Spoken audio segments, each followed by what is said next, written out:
Good morning, government class. This is Mrs. Politsky, and these are notes for Chapter 3, Section 1, Structures and Principles of the Constitution.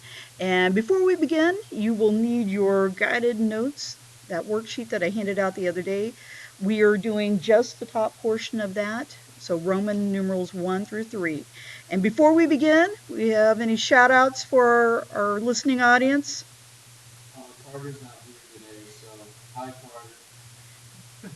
She's moving. All right, with that, we are going to move on.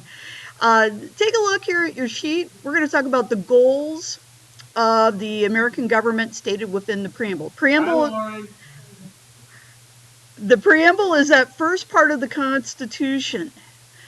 These are the basic goals that are stated.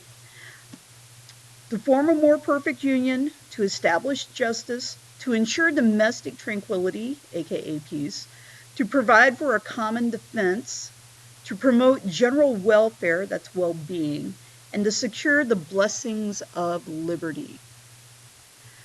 Continuing, looking at sections 2, we're going to talk a little bit about the articles of the Constitution. The Constitution is broken down into 7 parts, and as we go along, we're going to talk about these 7 parts just very briefly. Article 1 deals with the legislative branch. It talks a little bit about the rules and procedures that the legislative branch has to follow. Article 2 specifically addresses the executive branch. Matter of fact, the oath of office for the president is located in Articles 2. Article 3 deals with the judicial branch. Article 4 deals with the relationship between the states and our federal government or the nation. Article 5 deals just with the constitutional amendments. And currently, there are only 27. Article 6 talks a little bit about public debts, the supremacy of the law, meaning that the Constitution is the supreme law of the land, and other oaths. And then finally, Article 7 specifically addresses the ratification of the Constitution. This also talks a little bit about the ratification of constitutional amendments as well.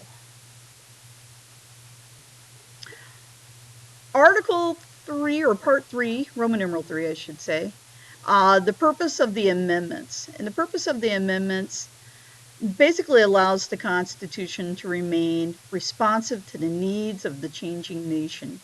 When our founding fathers put the document together and they included the Bill of Rights, I don't think they really understood maybe how long we would hang on to the Constitution as our form of government. And by allowing amendments to be added, but making it complicated so that we don't have too many amendments, this allows the Constitution to be a flexible document that might be able to stand the test of time. Those are your notes for today.